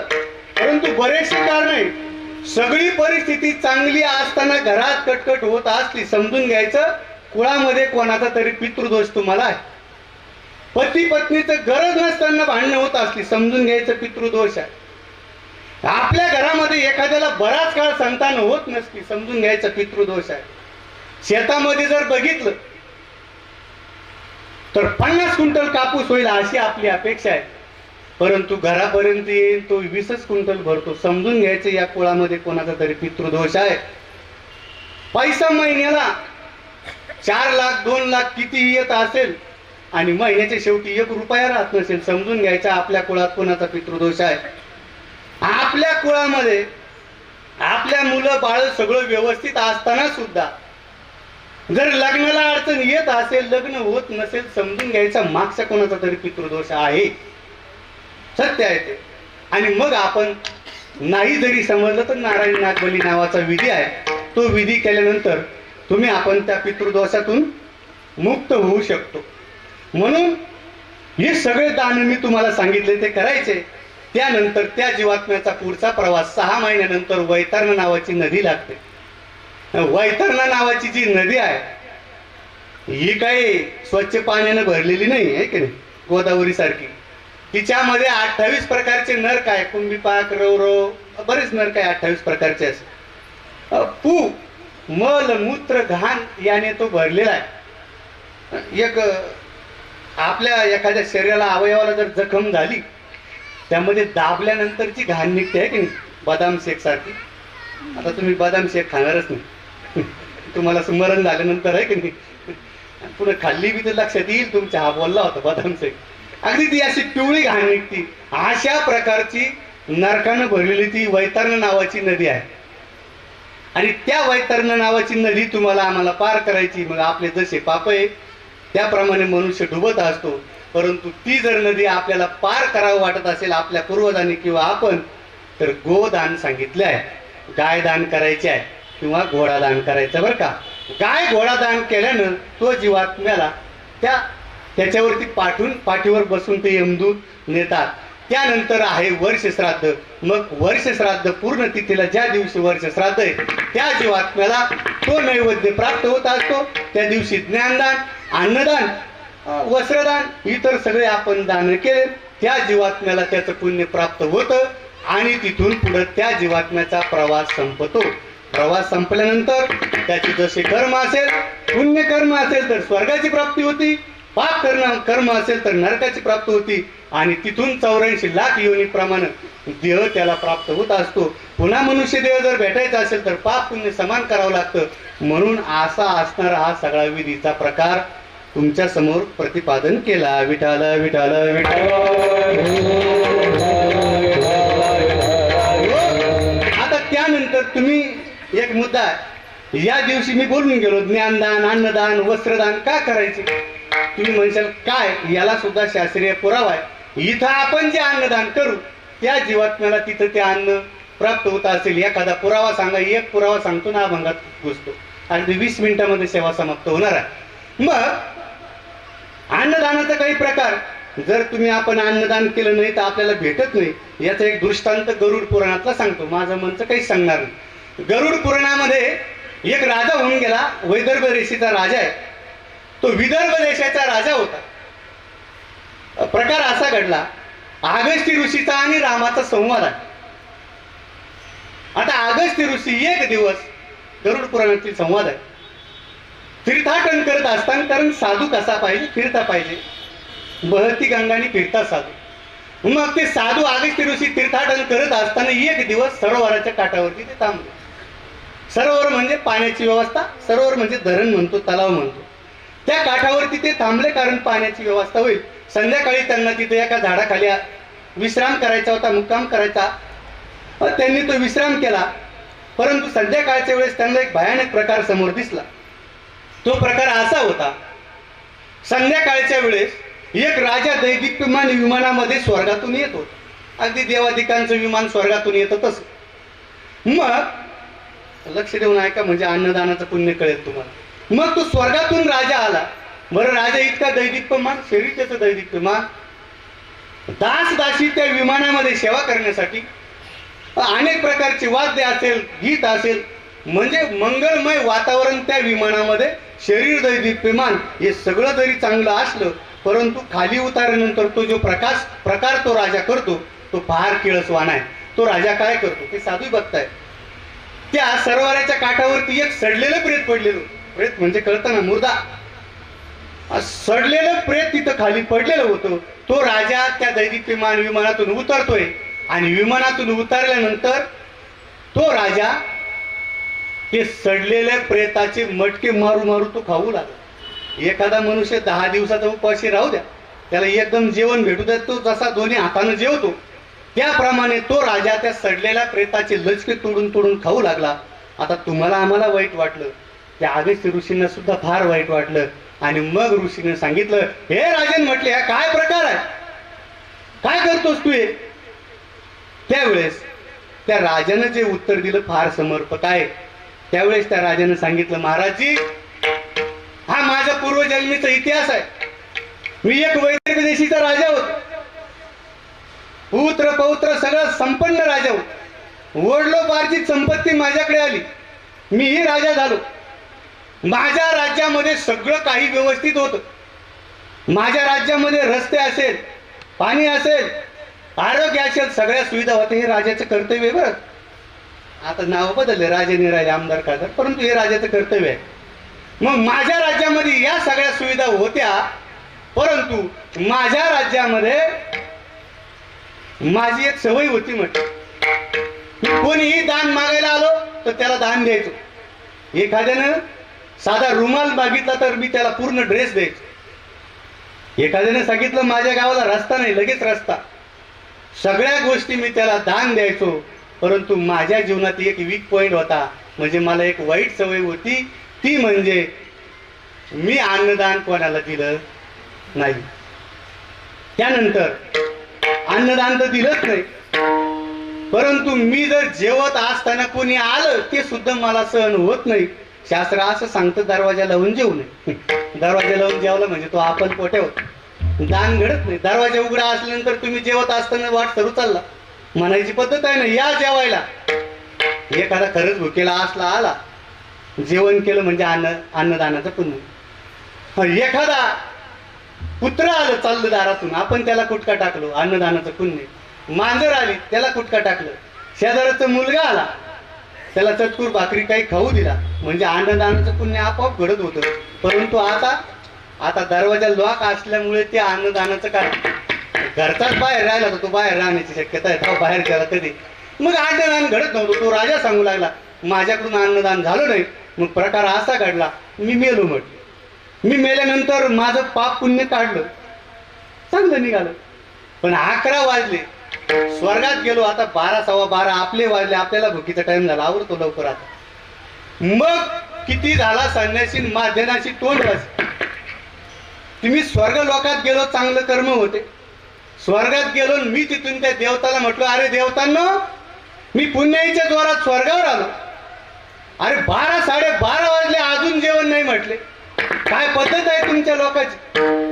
तिथला एक सेवक उठला किशोर महाराजसारखं म्हटलं, ओ शांत बसा, इथं काही डायरेक्ट जेवण भेटत नाही. मग इथं मृत्यू लोकात तुम्ही कर्म करायचे मग इथं भोग भोगायला यायचं. ही भोगभूमी म्हटले, कर्मभूमी नाही. मृत्यू लोक कर्मभूमी, कर्म इथं करायचे भोगायला वरती यायचं. तुम्हाला डायरेक्ट जेवण देता येणार नाही. मग मला तुमचं एकदा रेकॉर्ड पाहावं लागेल म्हटले. तुमचा 7-12 चेक करतो, ऑडिट करतो, मग सांगतो. म्हटले सांगा या राजाची फाईल काढा. तिथं एक चित्रगुप्त नावाचं देव होत. चित्रगुप्त म्हणजे ते CCTVच आहे. त्याचं नाव किती सुंदर आहे, चित्रगुप्त. म्हणजे गुप्त पद्धतीनं तुमचं आमचं चित्रीकरण तो करत असतो. 10 रुपयाची नोट सापडू द्या, मनुष्य रक्कम तिच्यावर पाय देतो, इकडे इकडे बघतो मग खिशात घालतो. आपल्याला वाटतं कोणी पाहिलं नाही, परंतु ब्रह्मदेवानं तुमच्या खांद्यावरती CCTV कॅमेरे फिट केलेला आहे. ते चित्रगुप्त बरोबर चित्रीकरण करतं. आपले सगळे लेखाजोखा तिथं असतो. मग त्या राजाचं रेकॉर्ड काढा म्हटल्यानंतर जेव्हा त्याची फाईल काढली आणि समोर त्या स्क्रीनवरती लावली, एखादा भिकारी दारात आला का दे फटका. एखाद्यानं जेवण मागितलं दिसलं त्याला दे फटका. म्हटलं हे तूच आहे ना. म्हटले हो हे मीच आहे. मी एखादा भिकारी आला तर त्याला फटके लावून काढून दिलं, त्याला पैसा दिला, पण अन्नदान दिलं नाही. म्हटले आता त्याचाच कृपा. म्हटले काय खाऊ, इथं भेटणारच नाही. म्हटले मग जा म्हटले मृत्यू लोकात, तुझं शरीर पडलेलं आहे सडलेलं आहे तेच खात जा. म्हणून तो राजा भूक लागली का खाली यायचा. म्हटले याला उपाय. म्हटले साधूच्या दर्शनानं तू मुक्त होशील. आणि मग तो राजा त्या अगस्त्य ऋषीला सांगू लागला, म्हटले राजन साधू महाराज जी मला तुम्ही यातून मुक्त करा. त्यावेळेस त्या महाराजांच्या दर्शनानं तो राजा मुक्त झाला. आता एवढं सांगण्यामागे माझा एकच उद्देश आहे. लोक म्हणतील श्राद्धाला काय पाहिजे जेवण. बरेच लोक म्हणतात लोक खात नाही, असं नाही तसं नाही. आणि का पाहिजे जेवण म्हटले श्राद्धाला, दशक्रियाविधीला काय जेवण पाहिजे. अरे दादा त्या व्यक्तीकडून जरी अन्नदान घडलं नसेल, परंतु गेल्यानंतर त्याच्या नावानं जे अन्नदान तुम्ही आपण करतो स्वर्गात ते त्याला प्राप्त होत असतो. शेवटची शंका राहिली, तुम्ही म्हणशाल एवढं सांगितलं तेवढी सांगून मोकळाच होतो. कारण फार दिवसानंतर हा योग मला प्राप्त झाला. मी लहानपणापासून साठीगावमध्ये येतो. अजून काय गायनासाठी बऱ्याच वेळेस आलो. कीर्तनाची काही संधी त्यांना वाटलं आहे आपला साला कसा बोलतो काय बोलतो, असू द्या विनोदाचा भाग सोडा. परंतु एकदा संधी आली, सांगतो शेवटची शंका आहे. ती शंका म्हणजे असे, तुम्ही म्हणशाल हे दान इथं करायचे आणि तिथं कसं काय जातात. बरोबर आहे सर, तुमची शंका योग्य आहे. शंका आलीच पाहिजे माणसाला. ते कसं जातं याचं उदाहरण सांगतो म्हणजे तुमच्या लक्षात बसेल. पूर्वीच्या काळामध्ये धन गाडलेलं असायचं, नंतर नंतर बँका निघल्या.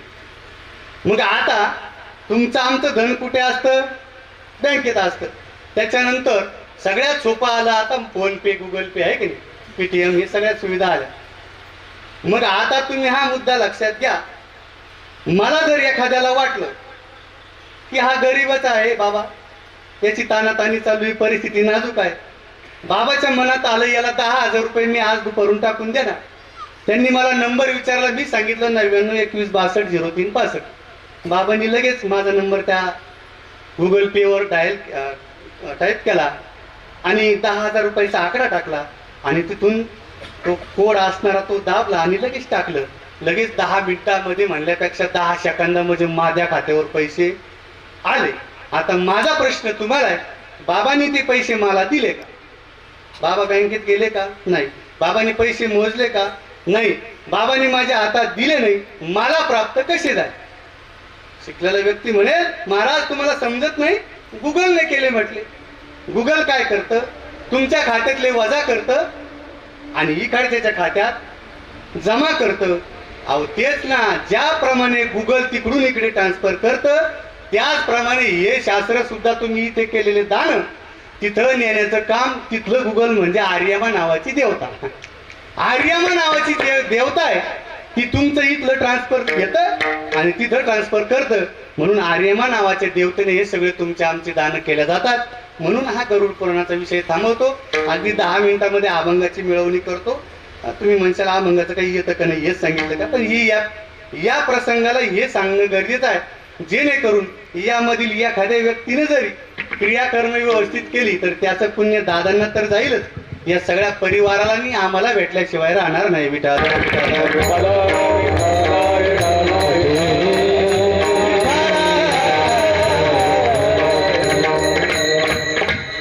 जगद्गुरु तुकोबारायचा अभंग तुम्ही आपण घेतला होता. रंगी रंगी रे श्रीरंगे काय बोललासे पतंगे. जगद्गुरु तुकोबाराय सांगतात ते भगवान परमात्म्यानं तुला नर देह दिला, मग इतरत्र रंगामध्ये रंगल्यापेक्षा त्या भगवान परमात्म्याच्या रंगामध्ये तू रंगून घ्यायला पाहिजे. मनुष्य सगळ्या विषयामध्ये रंगून जातो. आता रंगाचे अनेक प्रकार हे सांगत नाही, खूप मोठं चिंतन आहे, परंतु आपल्या कामापुरतं घेतो. अगदी 10 मिनिटांमध्ये सेवा आपण समाप्त करण्याचा प्रयत्न करणार आहोत.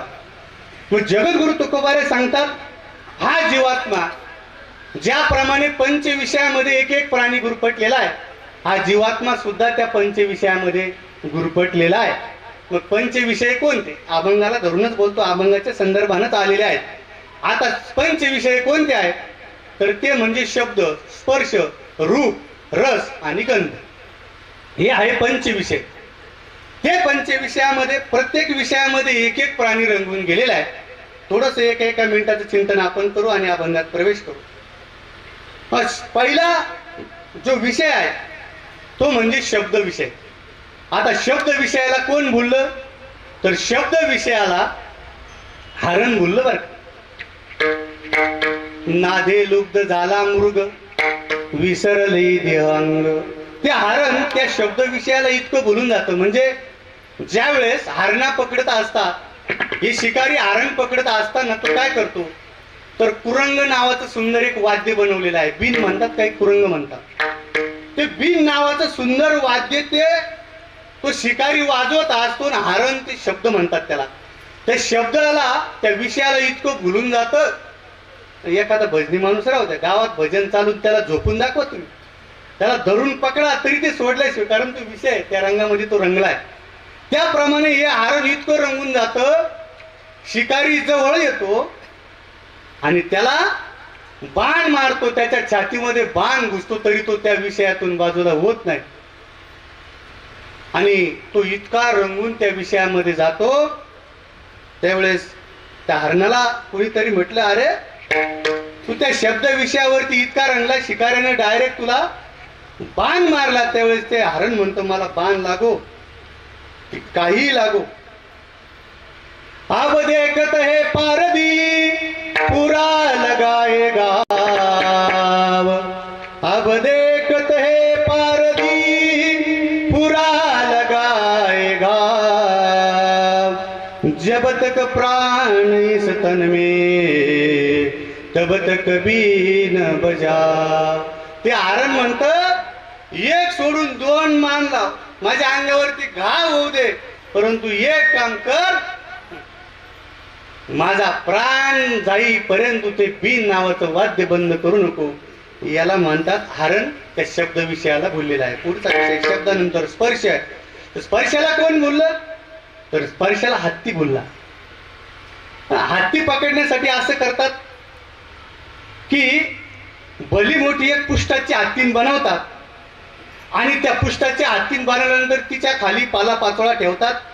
ती ठेवतात आणि हे ओरिजिनल हत्ती स्पर्शाच्या आशेनं त्या हत्तीकडे जातं आणि त्या खड्ड्यामध्ये पडल्यानंतर तो सर्कसवाला त्याला धरतो. मला हे सांगायचं, स्पर्श विषयाला कोण बोलला? तर हत्ती बोलला. त्याच्यानंतर आपल्या अभंगाचा मुद्दा आहे, त्याच्यानंतर शब्द, स्पर्श, रूप. आता रूपाला कोण बोललं? तर रूपाला कोण बोललं? तर तो रूप जो कीटक, आपण त्याला पतंग नावाचा किडा म्हणतो, काही पाकळ्या म्हणतात. पण तो रूप विषयाला इतका बोलून गेला की तो दिवा लागलेला असल्या कारणानं तो पतंग त्या जीवावरती आलिंगन घालण्याचा प्रयत्न करतो, त्या दिव्याला आलिंगन देण्याचा प्रयत्न करतो.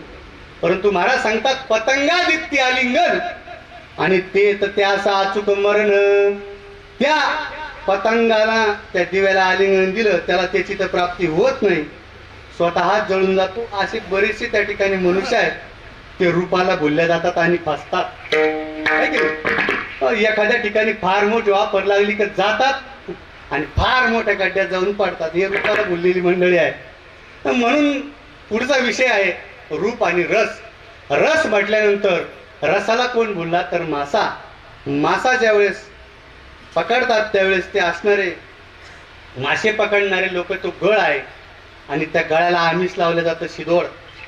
मासा गंज का खालून बघतो, अरे बाप माझ्यासाठी हा शिदोड आहे, म्हटले काय करावं काय करावं. त्यावेळेस खालून मासा उपदेश वरून हा शिदोड उपदेश करतो माशाला, मताओ मताओ मेरे लिए मैं आधा हुआ वो तेरे लिए लेकिन ऊपर खड़ा है तेरे लिए. ते सांगतं मत माझ्यासाठी येऊ नको, मला तुझ्यासाठी 2 तुकडे केलेले म्हटले, शिदोड्याचे 2 तुकडे केलेले असतात ती गळाला लावण्यासाठी, आणि तू येशील माझ्यासाठी तर वर उभा आहे तुझ्यासाठी. मग काय करतात, तो मासा येतो त्या रसाच्या लालचीने येतो आणि गळात गुंतून मासा मरण पावतो. कुठून या घसा मरण पावे असे बरेचसे व्यक्ती रसाच्या लालचीने जातात आणि मग उलटे होऊन वापस येतात. पंचविषय आणि शेवटचा आपला विषय होता शब्द स्पर्श रूप रस आणि गंध. वास्तविक गंध विषयाला कोण बोलला तर तो भुंगा. आता भुंग्याचा जर तुम्हाला स्वभाव सांगायचा ठरला, सगळ्यात टणक लाकूड कोण, सगळ्यात टणक लाकूड म्हटलं तर सागाच. आपण त्याचे क्वाट दिवाणे घरामध्ये बनवतो वस्तू दरवाजे. सगळ्यात टणक लाकूड आहे ते सागाच. परंतु भुंग्यानं ठरवलं अगदी 1.5-2 मिनिटांमध्ये त्या सागाच्या लाकडाला छेद करून पलीकडे निघू शकतो. भुंगा किती टणक असायला पाहिजे, परंतु ते भुंगा गंध विषयाला इतकं बोलून जातं की संध्याकाळच्या टायमाला त्या कमळावरती गंध सेवन करण्यासाठी तो जातो, म्हणजे वास घेण्यासाठी गंध सेवन करण्यासाठी. त्या कमळाच्या झाडावरती गेल्यानंतर तो इतका गंध सेवन करत असतो त्या फुलातला मकरंद. केव्हा संध्याकाळ होती आणि केव्हा कमळाची पाकळी मिटून जाती त्याला कळतही नाही, आणि कमळाची पाकळी मिटल्यानंतर तो गुदमरून आत. आता वास्तविक जो भुंगा टणक लाकूड कोरतो तो काय ती कमळाची पाकळी, कमळ किती नाजूक असतं, कोरू शकत नाही का, परंतु नाही, तो त्या विषयाला बोललेला आहे, त्या रस विषयाला बोललेला आहे. तसं महाराज सांगतात तुम्ही रूप या विषयाला भुंगा बोलला, हे पंच विषयाला सगळे प्राणी बोलले मी सांगितले ते तसं तुम्ही बोलून जाऊ नका, तर कोणाच्या रंगात रंगा, त्या श्रीरंगाच्या रंगात रंगा.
या ठिकाणी 7 या ठिकाणी उपलब्ध आहे.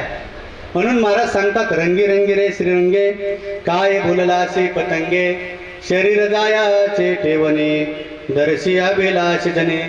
महाराज दुसऱ्या चरणात सांगतात शरीर कसं आहे, तर मी अगोदर सांगून गेलो तुम्हाला आम्हाला भेटलेलं एक ठेवण आहे. त्या भगवान परमात्म्यानं तुम्हाला एक आयुष्य नावाची एक गोष्ट देऊन टाकली आणि त्याच दिवशी त्याचं फिक्स केलंय, हे तुम्हाला आम्हाला वापरायला भेटलेलं आहे, जीवात्म्याला भेटलेलं एक ठेवण आहे. एक दिवस त्याची मुदत संपली की तो अगोदर मिस कॉल देत राहतो.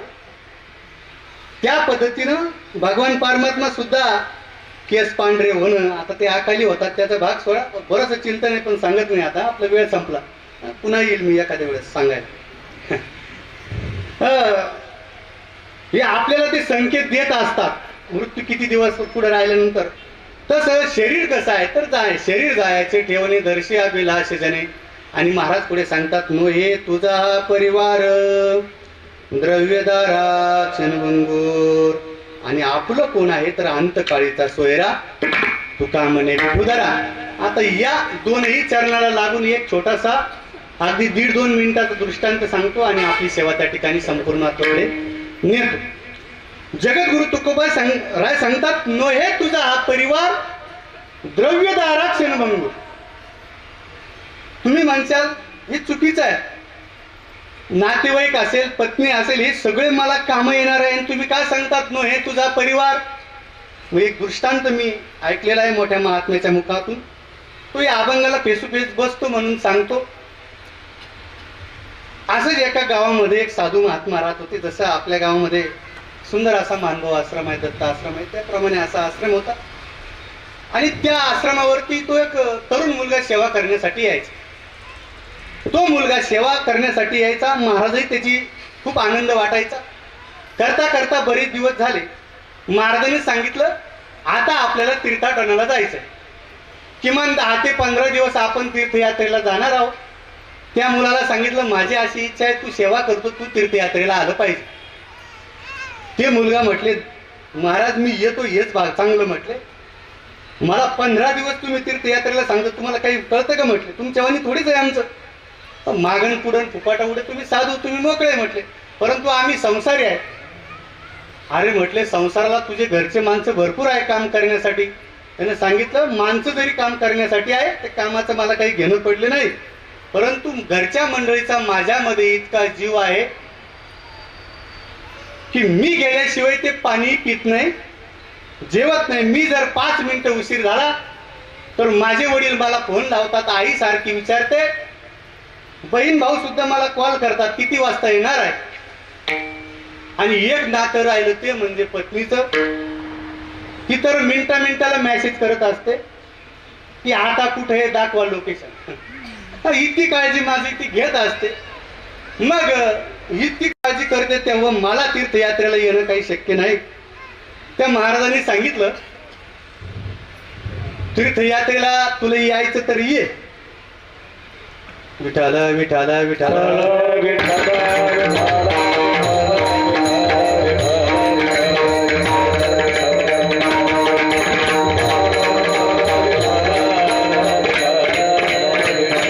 हरिभक्तपरायण भाऊसाहेब महाराज अकोलकर तेही या ठिकाणी उपस्थित झाले.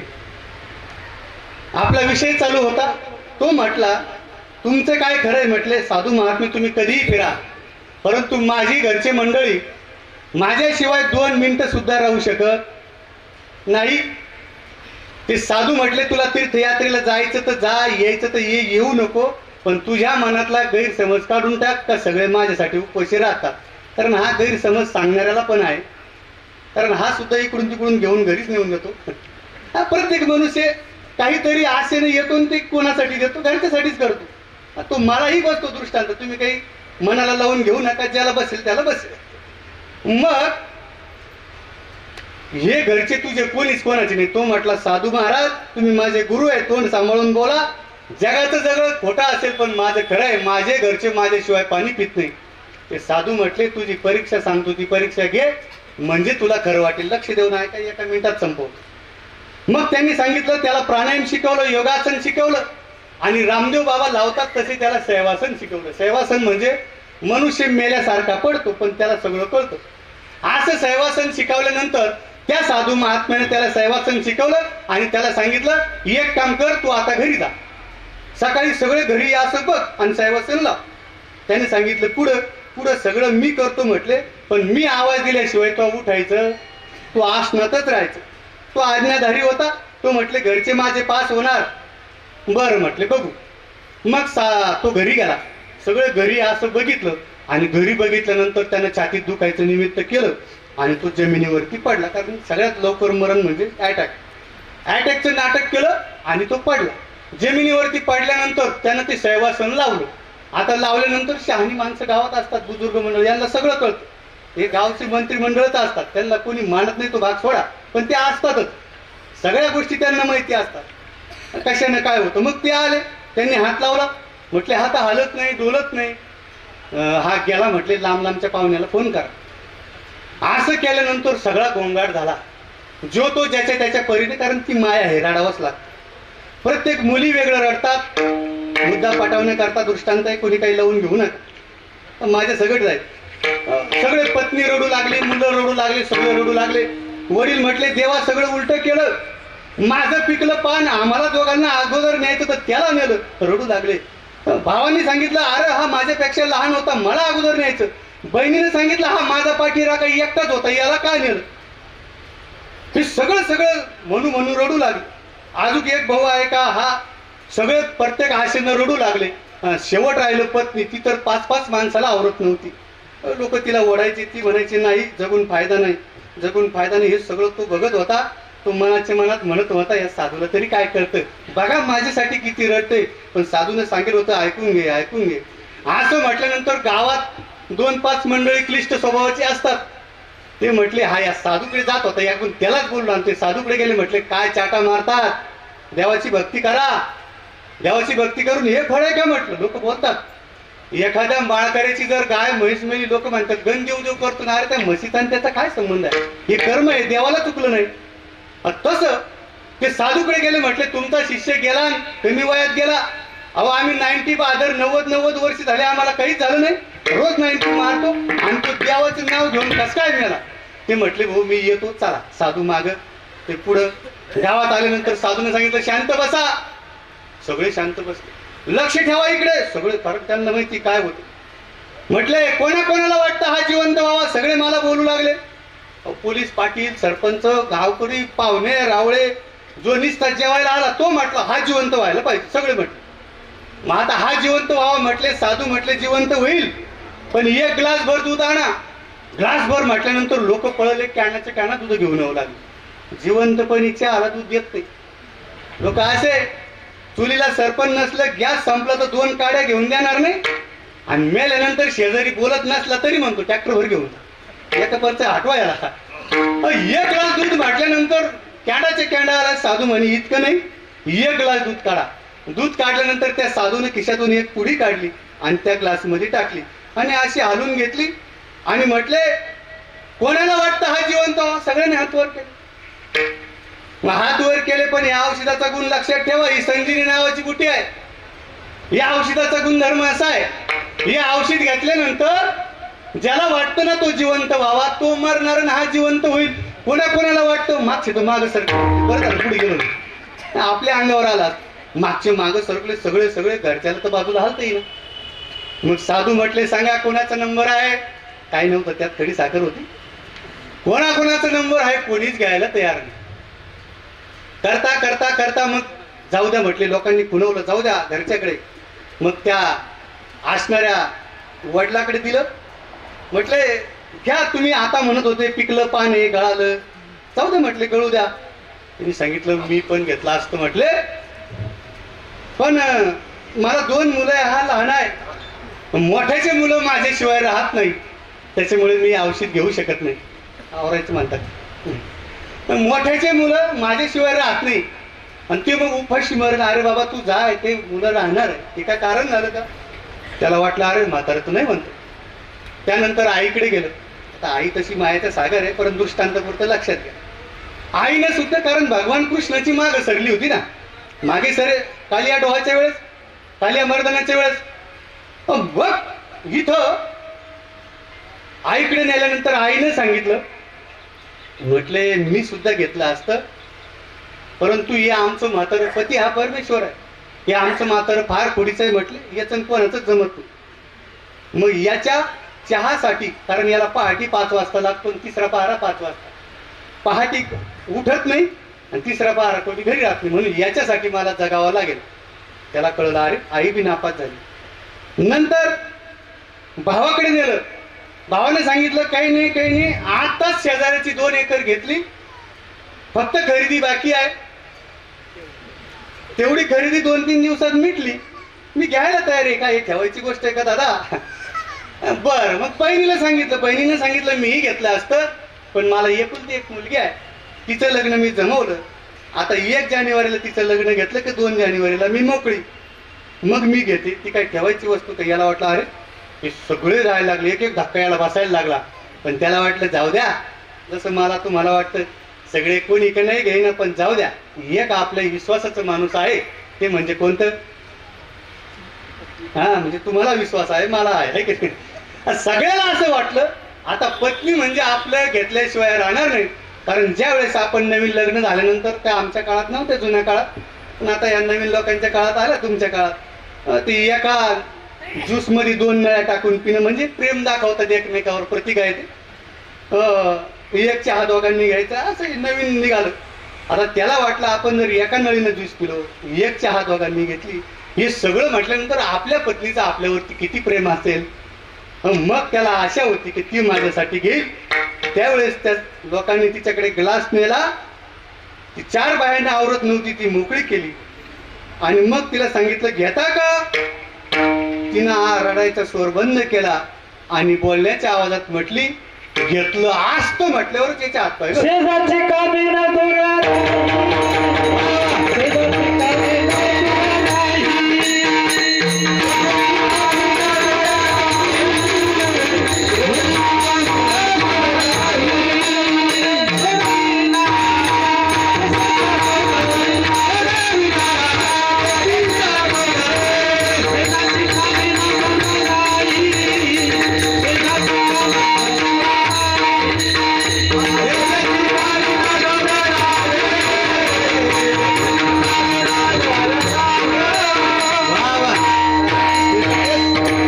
प्रमाण पाहिजे, पीठ बसलं पाहिजे त्या वखराच्या पाचरीसारखं आहे की. शेजीची कामिनी, याला असं वाटलं आता ही घेत नाही, तिने सांगितलं मीही घेतला असता, पण तुम्हा पुरुषाची जात फार बेकार आहे म्हटलं. पोरांना आई पाहिजे आहे, वडील वारले तर तरी कुठून तरी रोजंदारी करून ती आम्हाला पोरांना लहानचं मोठे करेल, संस्काराला लावेल, पण असं माणसाची जात अशी म्हटली आहे तवर म्हणतात जीव आहे जीव आहे, गेल्यानंतर 6 महिन्यात दुसरी करून घेतात. तुमचा सुद्धा काय भरोसा म्हटली यांचा? मी गेल्यानंतर 6 महिन्यात दुसरी करून घेईल आणि माझ्याच मुलांना वनवास देईल. तेव्हा हा ग्लास मीही घेत नाही, त्यामुळे मीही या ठिकाणी नापास. मला हे सांगायचंय, अंत काळाच्या वेळेला कोणीच नाही. मग साधू महाराज म्हटले मी घेऊ का? लोक म्हटले घ्या घ्या घ्या घ्या, तुम्ही घ्या, तुमचं मोठं मंदिर बांधू, समाधी बांधू. आणि मग त्या साधू महाराजांनी सांगितलं, तो ग्लास घेऊन घेतला.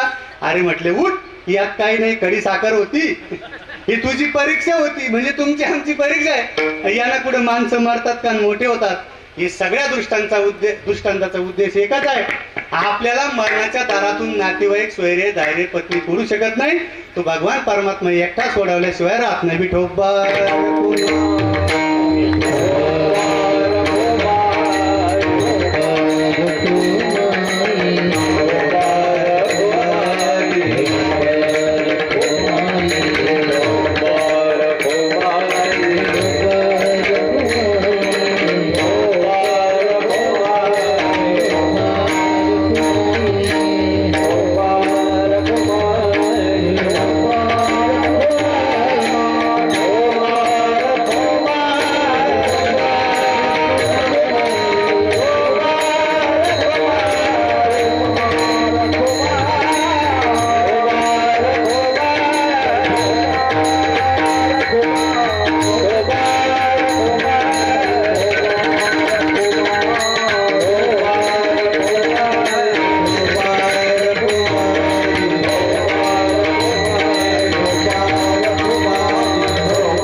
अंत काळीचा सोयरा तुका म्हणे विठुधरा शरीर जायाचे ठेवणे दर्शी अभिलाषा जणी यथामती यथावकाश.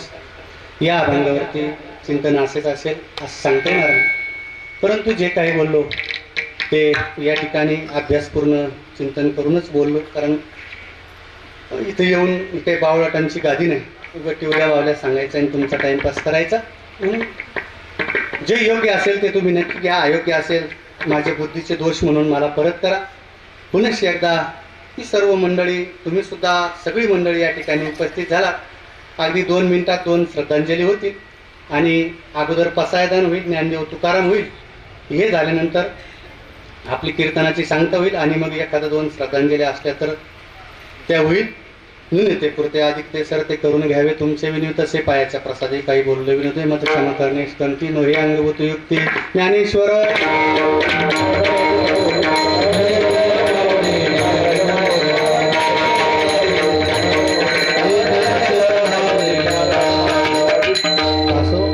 योगेश दादांनी आपल्या आईवडिलांची फार सुंदर प्रकारे सेवा केली. बाप हा जीवनाचा फार मोठा आधार असतो आणि दादांच्या जीवनामध्ये बाप नावाची गोष्ट कायमची हरपलेली आहे. मी नेहमी स्टेटस बघत असतो. असा एकही दिवस नाही की योगेश दादांच्या जीवनात वडिलांच्या नावाचं स्टेटस नाही. नेहमी आठवण करत असतो. म्हणून जिवंतपणी सुद्धा फार सेवा केली आणि दादा गेल्यानंतर सुद्धा हा मोठा सोहळा योगेश दादांनी सुंदर प्रकारे आयोजन केला. म्हणून मुली असेल, मुलं असेल, नातवंड असेल, हा सगळा संपूर्ण आव्हाळे परिवार नातेवाईकांनी चांगली सेवा केली आणि पुन्हा मला या ठिकाणी कीर्तनाची संधी दिली. माझ्याकडून थोडंसं लांबलं म्हणायला हरकत नाही, परंतु सुरूच एकला झालं, 11ला झालं. 11 ते 1 सेवा झाली. म्हणून सर्वांची माफी मागतो आणि थांबतो. विठ्ठल जय जय.